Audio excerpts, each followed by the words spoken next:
Teacher Brandy here, and I am going to do a short little demo and explanation for Mock 1 for VIPKID.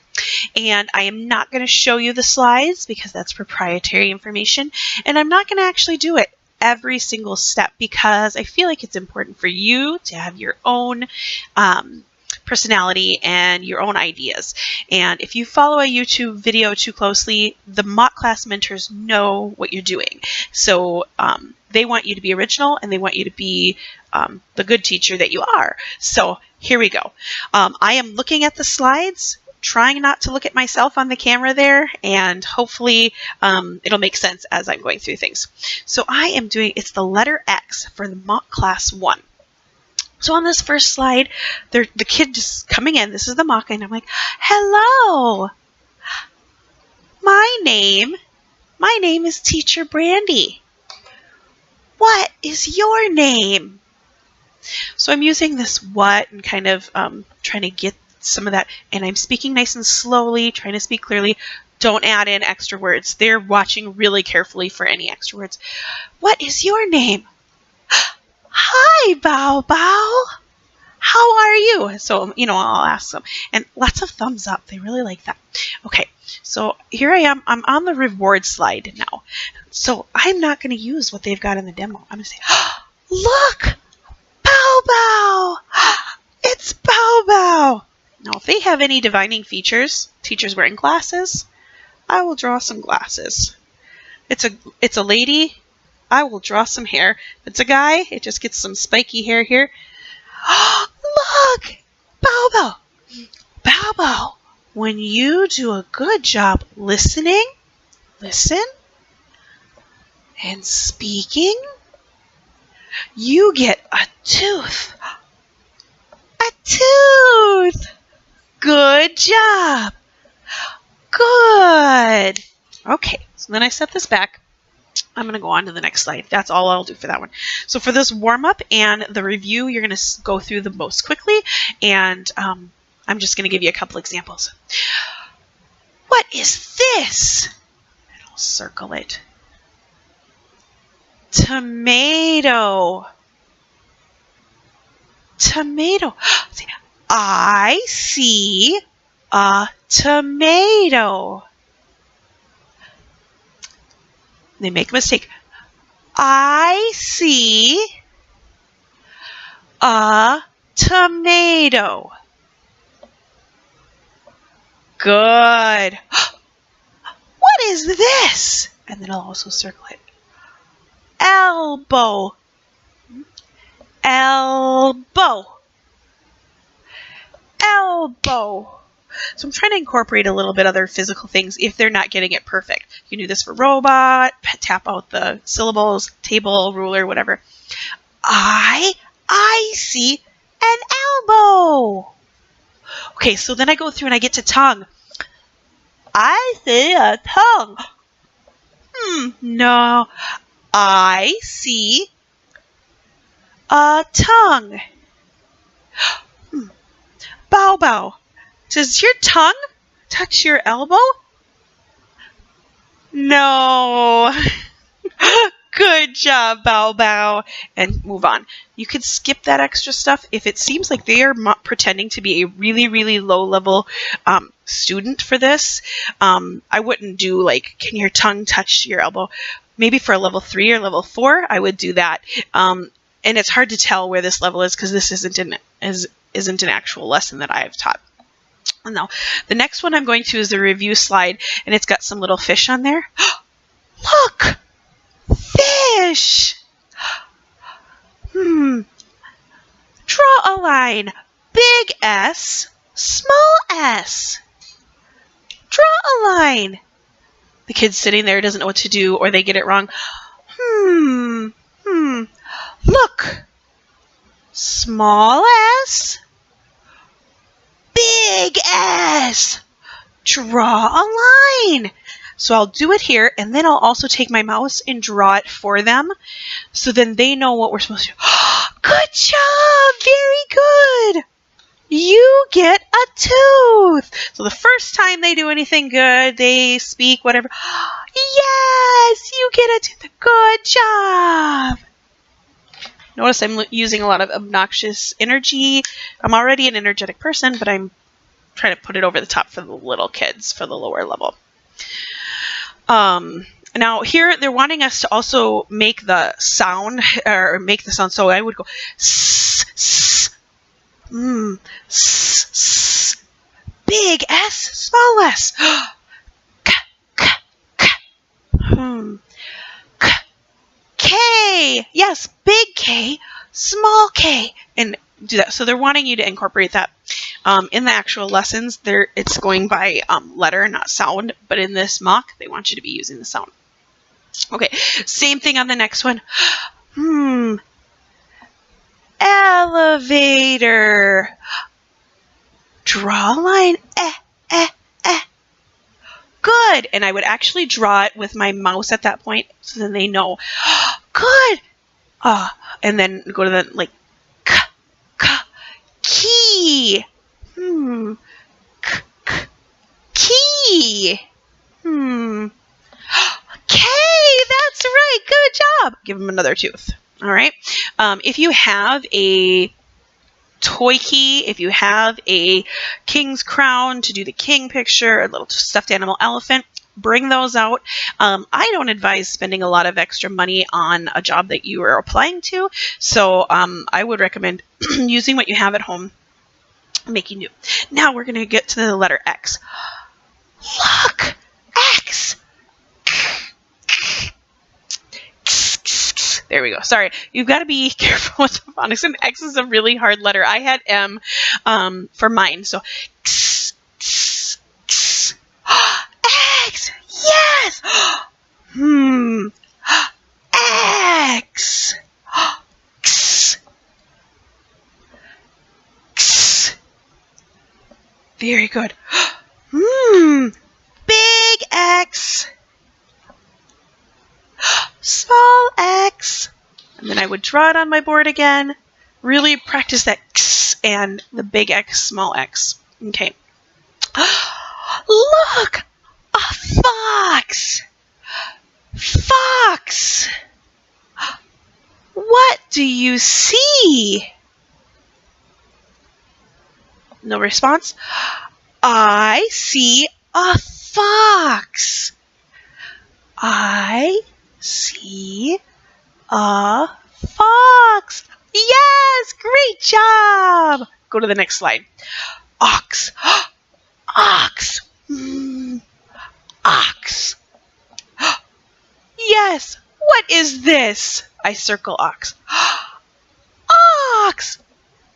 I see an ox. Good. Now at this point, I'm going to look at my timing and see, am I at my halfway point, or how close am I? Supposed to be spending about a minute per slide, more or less, faster on the intro ones. So I'm at this point, if I'm trying to stall for time, I'll be like, circle ox. Circle ox. And if they need help, I'll demo it because there's two pictures. Very good. Good job. Okay. So then they have this activity time, and for this, what I did is I used Scrabble pieces, and I just set them on the little thing and just use the Scrabble pieces. Now I use letter cubes.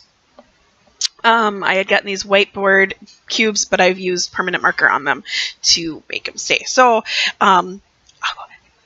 X, or actually this example is using a axe. Axe. Axe. Axe. Good. T, t, t, axe. Tax. Good. And then I'll find my letter, whatever it is. And then I'd be max. Good job, Bow Bow. Axe. Axe. And I would be showing them the letters, whatever. Okay. Now for the memory game, it's a weird one. I've only had to do this once in all my lessons, and I've taught over 500 lessons. So I'm not sure what lessons this actually is in for the actual curriculum. But I'd go, X, fox, ox. X, fox, ox, or whatever, and kind of do that. And so then they get that first row, and then I would show them the blank slide on the next one and have them do X, fox, ox. Good. And then I'll go back to the previous slides. Fox, ox, X. Fox, ox, X. And then I go a bit again to that blank one that just has the cards and have them do that. And then I'll get out my letter cubes again for the next slide. And I'll go through the letters at the bottom. So it's wanting you to use flashcards. Doesn't matter what you use. You can use Scrabble pieces. You can use flashcards. If you have magnetic ABCs that you want to use on your whiteboard, those are all great ideas for this. Because like I said, you don't want to spend money on a job that you don't even have yet. So, X, X. Okay. Ticks, ticks, ticks, whatever, however you want to do that, let that be your thing, and how fun you make that. Okay, so that's the end of that first one. So lots of energy, very few words in between. Now for the my country, my culture, I'm on that slide now, and I'm gonna be like, hi, it's Teacher Brandy, how are you? So I'm already speaking a little bit faster here because I know that they're an upper level class. Still have a lot of energy, but it's not quite the babyish energy that I had before. Are you happy today? And then a lot of times they'll say they're fine because they were taught to say I'm fine. And I'll be like, fine, happy. Are you fine or happy? Happy, good job. And I'll introduce the two thing exactly the same. For whatever reason, the kids absolutely love it. You can use whatever incentive chart thing you want. There's lots of ideas out on Facebook, on Pinterest, on YouTube, whatever. But for whatever reason, the two thing, it works for a lot of kids, and the mock class mentors are familiar with it. So now this one here is, I'm on the my country side. Okay. You read. Now at this level, they're able to read it themselves. So China is my, and then they don't know the word, and so I'll circle it. I'll say country. It is the land where I was born. So they might read it just fine. Anything that they make a mistake on, unless they sit there and they pause, I will let them finish it. And what I do is, as they are speaking, I make a list on here. So if they said land instead of land, I will write it on my board. And when they're done with getting to the end of the sentence and they stop, I will land. Okay, let's read this again. It is the land where I was born. Good, great job. You get a tooth. They fixed their mistake. Now I'll ask them for the next slide. I'll be like, flag. Flag. You read. And then let's see. This is the flag of my county. Oh, county. We'll fix it and make it say country. And then I have them read all of it. Now at the bottom, it tells you in the teacher directions, define flag, a piece of cloth that can represent a country.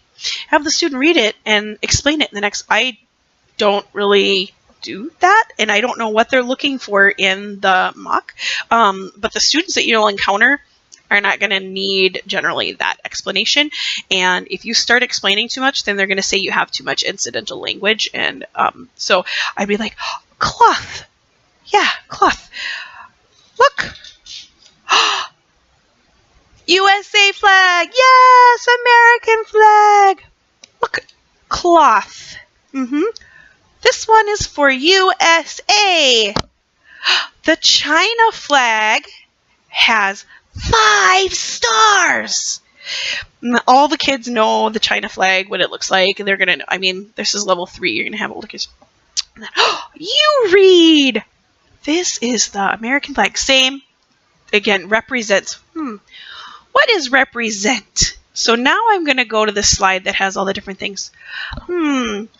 Represent. What is this one? And I'll circle the McDonald's one. Super easy. And they'll be like, oh, McDonald's. And you're, oh, McDonald's. Yes. McDonald's. Good job. Do you like McDonald's? No? I love McDonald's. So I'm adding a little bit more conversation in there and just making it a little bit more engaging. And then I'll circle like the Chinese character. So, what is this? Sometimes it's confusing to them and they'll tell you like what the words are in Chinese. And you're like, oh, good, Chinese. This represents Chinese. Now, if you can come up with another example of how to explain represent, go for that. I don't remember exactly what I did for mine in the in my mock demo. I think I drew a picture of like a Coca-Cola logo. And what is this? Yes. So the M, the yellow M, represents McDonald's. Yes. The Chinese characters represent Chinese language. Very good. Now, if you're getting stumped on this one, just go through this slide a little bit faster so that you don't get hung up on it and docked more points for talking too much. Okay, then you're on the China as a country with many people. You read, and then they'll say blah, blah, blah. You say, where do you live? I live in China. Oh, China, look! Beijing is the capital of China. What is the capital of China? And then they'll say, oh, I don't know. Or they'll say Beijing. And if they just say Beijing, you're going to say, Beijing is the capital of China. And make them say the whole sentence. So if they reply with only one word, you want to make them reply with the whole sentence for any of the levels. Same thing for the landmarks. We're going to have them read. They're going to be doing most of the reading. I'm not really going to be talking a whole lot. I'll be like, have you seen the Great Wall? No, I haven't either. I want to go. Okay, or something like that. So it's a little bit conversational, but without me talking a whole lot. And I'm using hand gestures still as much as I can. And then, let's sort these. So our famous landmarks, is this one made by people or is this natural? And they're usually they'll just draw the lines and you're like, good. And then say, was the Great Wall made by people or is it natural? And then they'll say people. And you say, oh, the Great Wall was made by people. Wait for them to say the whole sentence and correct any mistakes that they make. Again, the soft letter C, generally I just say C makes a K or S, like an S sound. Okay? Soft C, S. Okay, look. Scent, scent. Ice, ice. And I'll be like underlining it or circling it with this. And I'm like, okay, you try. Face, face. And I'll just go through all of those. And that's it. They're doing most of the talking. And that's, good job. And now I would have been trying to, in between each slide or every 2 slides, give them a tooth. Good job. Good listening. Good speaking. Good job, Bao Bao. Bye-bye. And cut. And that's it. Hopefully that helps with prep for the Mock 1. Again, high energy, more props, and those kind of things for the lower level. Very few words, correcting any missing articles like a, an, or the, any pronunciation things. And sometimes they don't make a lot of mistakes, so you have to like look for something that could possibly be a mistake. And then more upbeat and more conversational then for the okay, so for the younger ones, more upbeat and more conversational. For the older kids, without you doing as much of the talking, you always want them doing more of the talking. And again, lots of hand gestures because they want you doing this and all the time. Anytime you can do what, who, where, all of those kind of things, and using facial expressions and trying to get the kids to repeat those back to you because that's what they're going to like. All right, so that's it.